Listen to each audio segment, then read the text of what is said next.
तो question number 6 तक हमने लास्ट वीडियोस में कर लिया था, ठीक है। अब इस वीडियो में हम लोग करेंगे क्वेश्चन नंबर 7 से। देखो क्वेश्चन नंबर हमें क्या कह रहा है, पहले क्वेश्चन पढ़ लेते हैं।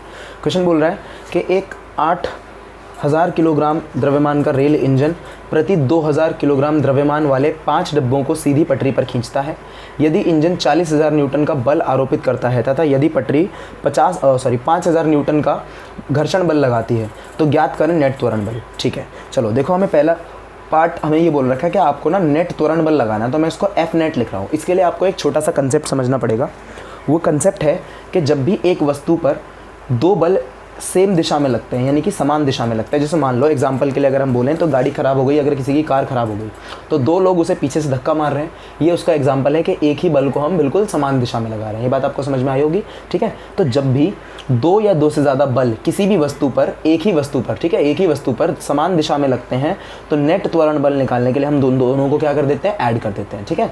जैसे मानो आपकी गाड़ी ख़राब हुई है और आप दो लोग मिलकर उस पर धक्का लगा रहे हो, समान दिशा से लगाओगे, ऐसा तो नहीं है कि सामने से लगा, एक सामने से लगाएगा एक पीछे से लगाएगा, ऐसा तो नहीं है, ठीक है। तो ऐसे समय पर जो बल निकाला जाता है वो कैसे निकाला जाता है, दोनों को प्लस करके निकाला जाता है। कैसे निकालेंगे, दोनों को प्लस करके निकालेंगे। बात समझ में आई, ठीक है। तो अगर मान लो यही बल आप विपरीत दिशा में लगा रहे होते तो क्या होता, एक तरफ एक जो बंदा है वो इस तरफ से लगा रहा है और एक इस तरफ से लगा रहा है, तो ऐसे केस में आपको जो नेट त्वरण बल निकालना होगा वो बड़े वाले में से छोटे वाले को माइनस करके निकालना होगा, ठीक है। ये हमारा एक कंसेप्ट होता है चैप्टर नंबर में, जब मैंने ये चैप्टर कराया था तो वहाँ पर भी बताया था। अच्छा, इसमें एक कंडीशन होती है, ये दोनों बल असंतुलित होने चाहिए, ठीक है। असंतुलित यानी कि ये अलग होना चाहिए, ये अलग होना चाहिए। ऐसा मत समझना कि ये भी 50 है ये भी 50 है, तो आंसर हमेशा नेट त्वरण बल का 0 आ जाता है, ठीक है। लेकिन हमारा जो रेल वाला जो केस है, इस क्वेश्चन के अंदर अगर आप देखेंगे तो इंजन जो है वो 40,000 न्यूटन का बल लगा रहा है, यानी कि इधर से लगने वाला बल 40,000 न्यूटन का है और उधर से लगने वाला बल जो है वो 5,000 न्यूटन का है। घर्षण बल आप जानते होगे ना, गति के विपरीत दिशा में तो लगता है घर्षण बल,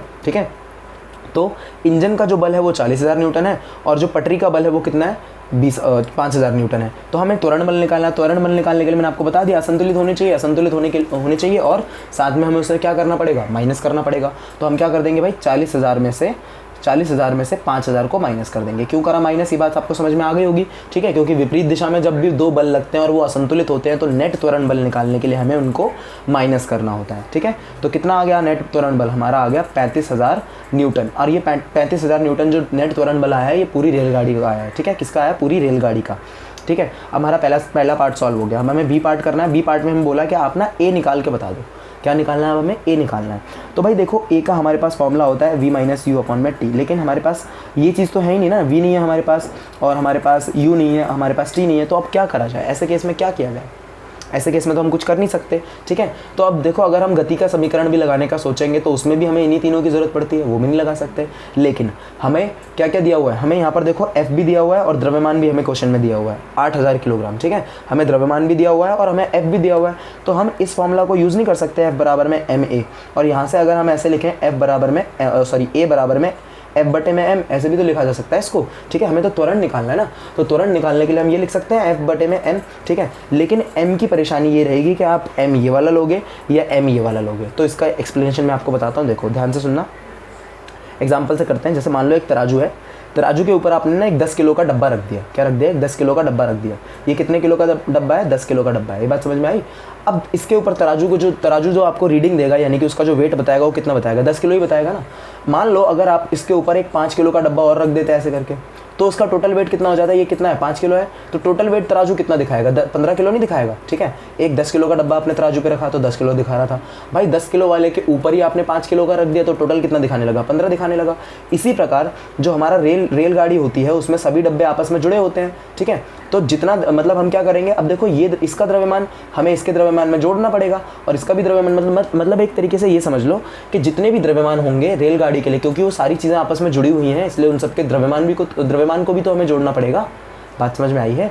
रेलगाड़ी के अंदर जो डब्बे होंगे वो इंजन से जुड़े होंगे ना यार, ठीक है। तो उन सभी के द्रव्यमान को हमें जोड़ना पड़ेगा। हमें रेलगाड़ी का द्रव्यमान चाहिए ना, क्योंकि हमारे पास जो बल है वो पूरा रेलगाड़ी का है, ठीक है। जो बल है हमारा वो रेलगाड़ी का है ना, तो हमें द्रव्यमान भी पूरी रेलगाड़ी का चाहिए। और पूरी रेलगाड़ी का द्रव्यमान कैसे निकलेगा, इंजन का द्रव्यमान प्लस में उसके डब्बों का द्रव्यमान, ऐसे ही तो निकलेगा। ठीक है, तो निकालते हैं। देखो बात समझ में आ गई होगी मेरे हिसाब से आपको। ठीक है, तो इंजन का द्रव्यमान कितना दे रखा है, 8000 दे रखा है, और एक डब्बे का जो द्रव्यमान दे रखा है वो हमें 2000 दे रखा है। लेकिन डब्बे कितने लगे हुए हैं रेलगाड़ी में, 5 लगे हुए हैं, इसलिए मैंने इसमें 5 की गुणा कर दी। ठीक है, एक का द्रव्यमान इतना, तो 5 का 5 गुणा में 2000, ये बात समझ में आई होगी। ठीक है, तो टोटल द्रव्यमान हमारे पास कितना आ गया, हमारे पास टोटल द्रव्यमान हो गया 18,000। ठीक है, 18,000 किलोग्राम। ठीक है, समझ में आ गया। हमने कुल द्रव्यमान क्यों निकाला, क्योंकि भाई जो बल लग रहा है वो पूरी रेलगाड़ी पर है, तो हमें द्रव्यमान भी किसका चाहिए, पूरी रेलगाड़ी का चाहिए। ठीक है, तो अब जो ए निकलेगा यहाँ से वो भी पूरी रेलगाड़ी का निकलेगा। ठीक है, तो ए हमने निकाल लिया, किसका, पूरी रेलगाड़ी का निकालेंगे हम, यानी कि पूरी रेलगाड़ी के ऊपर जो भी त्वरण लगेगा वो ये लगेगा 35,000 न्यूटन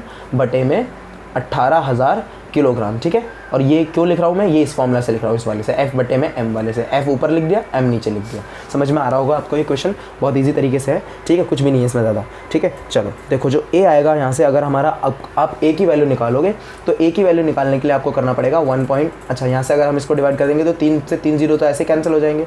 ठीक है, तो अब आप इसको बस डिवाइड कर दो, आपका आंसर आएगा 1.944 मीटर प्रति सेकंड स्क्वायर। डिवाइड करके देख लेना। ठीक है, आंसर यही आएगा। डिवाइड करने में टाइम वेस्ट होगा, इसलिए मैं डिवाइड नहीं करके दिखा रहा, लेकिन डिवाइड करने पर यही आंसर आएगा। ठीक है, चलो तो हमारा जो त्वरण था वो कितना निकल के आ गया, 1.944 मीटर स्क्वायर निकल के आ गया। ठीक है, अब हमें तीसरा पार्ट दे रखा है कि तीसरे पार्ट में ना आप ये बता दो कि पहला डब्बा जो होगा वो बाकी के दूसरे डब्बों पर कितना बल लगाएगा। ठीक है, वैसे तो हमें यही बोला है कि डब्बे 1 द्वारा डब्बे 2 पर लगाया गया बल, लेकिन आप एक बात याद रखोगे कि जब भी दो चीज़ें जुड़ी होती हैं और हमसे पूछते हैं कि पहली वाली चीज़ दूसरे वाले पर कितना बल लगाती है, तो हमें टोटल बल बताना होता है, टोटल।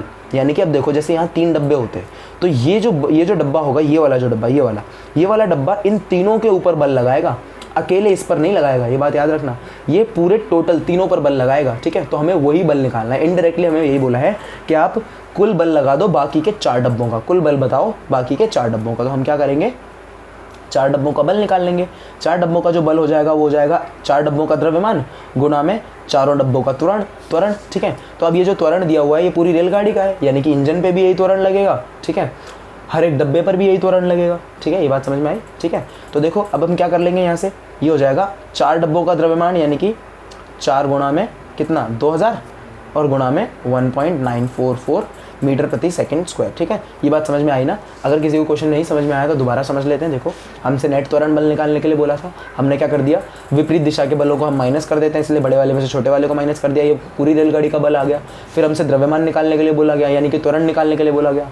त्वरण के लिए मैंने देखा कि मुझे द्रव्यमान की जरूरत पड़ रही थी, इसलिए हमने द्रव्यमान निकाल लिया, और रेलगाड़ी का कुल द्रव्यमान निकाला हमने, तो रेलगाड़ी का हमने कुल त्वरण भी निकाल लिया, यानी कि हर एक डब्बे पर और इंजन पर भी यही त्वरण लगेगा।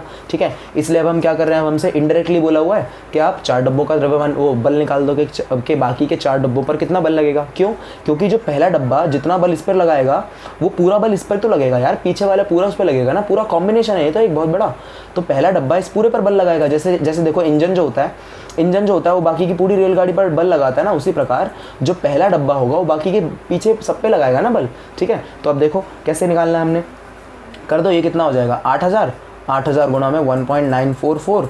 जब आप इसकी गुणा करोगे इसमें, तो देखो मैं 3 जीरो हटा दूँ, अगर आपको पॉइंट वाली मल्टीप्लिकेशन में परेशानी होती है ना तो आप पॉइंट हटा लिया करो, अगर यहाँ पर 0 है तो वो 0 से कट जाते हैं। ठीक है, तो मैंने 3 पॉइंट हटा लिए, मतलब 3 डेसिमल हटाए, तो नीचे कितने जीरो आएंगे, 3 जीरो आएंगे, 1 2 3, मैंने इससे काट दिया। अच्छा ये काटे मैंने क्योंकि यहाँ पर गुणा का साइन था, प्लस वाले में मत काट देना, कहीं ज़्यादा जोश में आके प्लस वाले में काट दो, गलत हो जाएगा। ठीक है, तो अब हमें मल्टीप्लाई करना है 8 को और 1944 को, कर दो, कितना आ जाएगा 2 8 चौक 32, 8 चौक 32 आ गया, तीन ऊपर 8 चौक 32 और 3 35, 3 फिर से ऊपर, 8 ने 72 और 3 75, 7 ऊपर, 8 एकम 8 और 7 15, तो 15,552 न्यूटन का जो बल है वो पहला डब्बा बाकी के डब्बों पर लगाएगा। ठीक है, ये बात आपको समझ में आ गई होगी, और यहीं पर हमारा जो 7th क्वेश्चन था वो हो गया खत्म। अब हम कर लेते हैं 8th क्वेश्चन। देखो 8th क्वेश्चन जो है हमें बोल रखा है कि इसमें एक गाड़ी जो है उसका द्रव्यमान कितना है, 1500 किलोग्राम है। ठीक है, आप क्वेश्चन पढ़ लो। एक गाड़ी का द्रव्यमान 1500 किलोग्राम है, यदि गाड़ी को 1.7 मीटर प्रति स्क्वायर के ऋणात्मक त्वरण, कौन सा त्वरण बोल दिया भाई हमें, ऋणात्मक त्वरण बोला, इस बार ध्यान रखना, के साथ विराम अवस्था में लाना है। तो ये तो सीधी सी बात है यार, जब भी किसी चीज़ को रोकना होता है तो उसका त्वरण ऋणात्मक हो जाता है, ये तो आपको पता ही होगा, अगर किसी ने वीडियो देखी तो उसमें पता चल जाएगा आपको। तो गाड़ी तथा सड़क के बीच लगने वाला बल कितना होगा, हमें बल निकालना है। तो बल निकालने के लिए हम बल ही तो निकालेंगे, तो बल निकालने का फॉर्मूला क्या होता है, ये होता है m गुणा में a, और हमें a भी दे रखा है, लेकिन a जो दे रखा है ना माइनस का 1.7 दे रखा है, ये बात याद रखना, ठीक है। अब यहाँ पर ये मत सोच लेना कि ये माइनस 1.7 है, त्वरण माइनस का नहीं है, ये माइनस हमें सिर्फ इतना बोल रहा है कि ये जो आप त्वरण लगा रहे हो ये विपरीत दिशा में लगा रहे हो। जब भी किसी के गति के विपरीत दिशा में कोई त्वरण लगता है या कोई बल लगता है तो उसके साथ हम माइनस का साइन लगाते हैं, माइनस से बस हम उसकी दिशा बताते हैं कि ये विपरीत दिशा में। ये मत सोच लेना कि इसका आंसर माइनस में आया, आंसर माइनस में नहीं आया है, वो माइनस उसकी दिशा बता रहा है। इतना त्वरण तो है लेकिन विपरीत दिशा में, ये बात समझ गए, ठीक है। चलो अब देखो f निकाल लेते हैं, यहाँ से f हो जाएगा 1500 गुणा में माइनस 1.7, ठीक है। आप इसका पॉइंट निकाल लो, पॉइंट निकालोगे तो ये हो जाएगा 150 गुणा में 17, और जब आप इसके आंसर निकालोगे तो ये हो जाएगा 25 0, ठीक है, यानी कि 25 50 यानी कि 2550, और हमने बल निकाला है तो न्यूटन। और ये बल किसका आएगा, माइनस का आएगा। क्यों माइनस का आएगा भाई, माइनस का मतलब है कौन सी दिशा में लग रहा है ये बल, विपरीत दिशा में लग रहा है, ठीक है। कौन सी दिशा में लगेगा, विपरीत दिशा में लगेगा, ये बात याद रखेंगे, ठीक है। माइनस का साइन हमें बस इतना दिखा रहा है कि बल कौन सा लग रहा है, विपरीत दिशा में। आप फाइनल आंसर में क्या लिखेंगे, फाइनल आंसर में आप लिखेंगे गाड़ी को रोकने के लिए इतना बल लगाना होगा, और कौन सी दिशा में लगाना होगा, विपरीत दिशा में लगाना होगा, ठीक है। चलो हमारे 8वां क्वेश्चन भी खत्म हो गया। उम्मीद है आपको ये क्वेश्चन समझ में आ रहे होंगे। अब 9वां क्वेश्चन तो बहुत ही ईजी है यार, कुछ भी नहीं है 9वें क्वेश्चन में। तो देखो 9th क्वेश्चन हमें बोल रखा है सही विकल्प चुनना है। किसी m द्रव्यमान वाली वस्तु, यानी कि हमें द्रव्यमान दे रखा है, द्रव्यमान को मैं लिख रहा हूँ मास, ठीक है। द्रव्यमान हमें दे रखा है m, और उसकी जो वेलोसिटी यानी कि जो उसका वेग है, वेग हमें दे रखा है v। आप देखो तो पढ़ सकते हो, ठीक है। वस्तु जिसका वेग v है उसका संवेग बताना है हमें। तो संवेग का फॉर्मूला क्या होता है, संवेग का फॉर्मूला होता है mv, ठीक है। और हमें इस क्वेश्चन के लिए जो द्रव्यमान दे रखा है वो भी कितना दे रखा है, m दे रखा है, और वेलोसिटी यानी कि वेग कितना दे रखा है, v दे रखा है। तो हमारा आंसर क्या आ गया, ये आ गया। ये क्या था, ये फॉर्मूला था, ये बात याद रखना, ही मैंने फॉर्मूला लिखा है, मैंने आपको बस बताया संवेग का फॉर्मूला क्या होता है।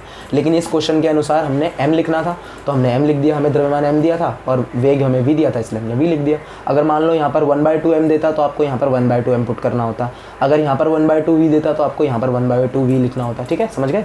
तो हमारा जो करेक्ट ऑप्शन है इसमें वो डी वाला है, हमारा आंसर आ गया, ठीक है।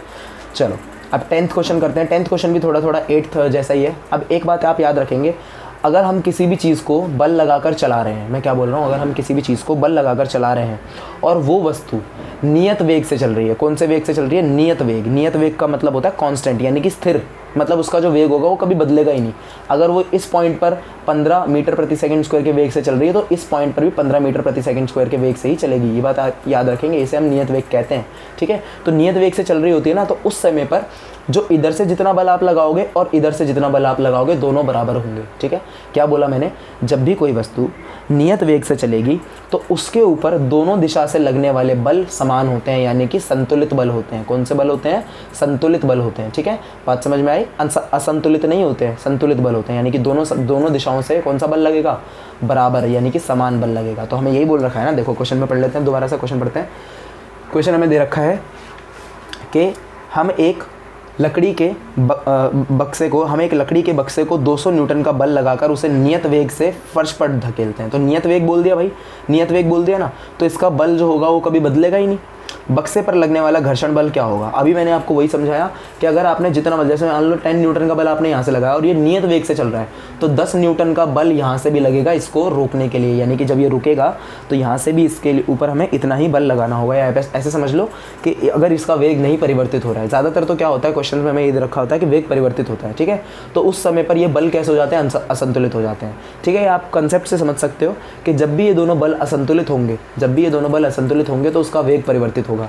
लेकिन अगर ये दोनों जो बल हैं ये संतुलित हैं, ये दोनों बल अगर संतुलित हैं तो उसका जो वेग हो जाता है वो बिल्कुल नियत हो जाता है, यानी कि वो स्थिर उससे चलेगा, ठीक है, स्थिर वेग से चलेगा। बात समझ में आ गई, ठीक है। तो हम क्या कह सकते हैं कि इसका जो आंसर है वो कितना होगा, 200 न्यूटन होगा। लेकिन 200 न्यूटन प्लस का होगा, माइनस का होगा, माइनस का होगा। क्यों, क्योंकि ये विपरीत दिशा में लग रहा है। तो आप इसमें भी आंसर में वही लिखेंगे, जो बल लगेगा वो तो 200 न्यूटन का लगेगा परंतु विपरीत दिशा में लगेगा। बात समझ में आ गई होगी आपको। ये माइनस साइन सिर्फ और सिर्फ विपरीत दिशा बता रहा है, कहीं ये मत लिख के आ जाना, ठीक है। -200 गलत आंसर हो जाएगा। अगर आप इसको -200 लिखोगे भी ना तो आप वहाँ लिख देना कि ये माइनस जो है विपरीत दिशा में हमें आंसर बता रहा है। किसमें बता रहा है, विपरीत दिशा बता रहा है हमें ये माइनस का साइन, माइनस का 200 न्यूटन नहीं है, ठीक है। ये हमारा 10th क्वेश्चन भी हो गया। अब 11th क्वेश्चन से हम करेंगे नेक्स्ट वीडियो में।